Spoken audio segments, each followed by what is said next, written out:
Kumbai, mi nome está Zoraida Molina Arndel, Salmo 59. E salmo aqui também forma parte de salmo não valioso de David, e salmo não mictam. Saúl publicamente a começar a perseguir David. Dentro de Samuel capítulo 19, versículo 9, e avisa que um mau espírito manda para o Senhor apoderar de Saúl, ora estava sentado em sua casa com sua lança de mão. Mientras David estava toca para Saúl, Saúl apurba de clava David na muralha com a lança, pero David asquém Saúl e a lança abai pega de muralha. David aui em mesmo a noite, pois que passa? Jalusi, envidia, da cosnan, emocionam, que ta passa dentro do coração de gente, que gente tá se roupa dano na outro, por motivo de jalusi, com envidia. David também guerra, brinca e ganha mais vitória. Saúl não por a suportar que David tá assina querer e assina popular e que tanto guerra ela gana.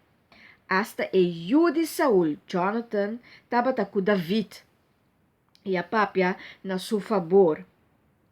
Mical estava e mulher mais chiqui de Saúl e Mical su casa ayude Rui.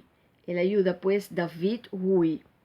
E for de ventana, ela pone David Rui, então ela bota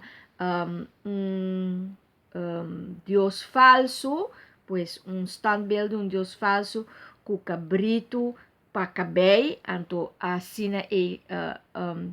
ora etabisa e soldanan, ora não estava tatabini para que David tá malo.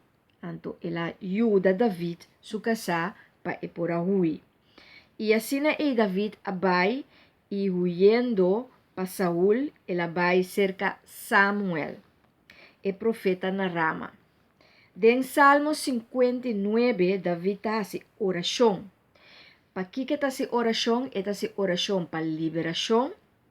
Está descrever a necessidade não que tem.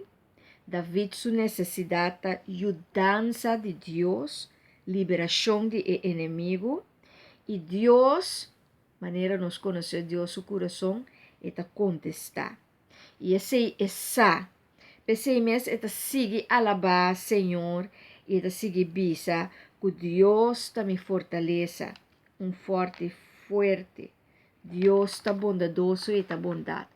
Então, assim está queda alabar, queda confia, queda espera, passo essa, que ter sua vida está dentro de Deus humano.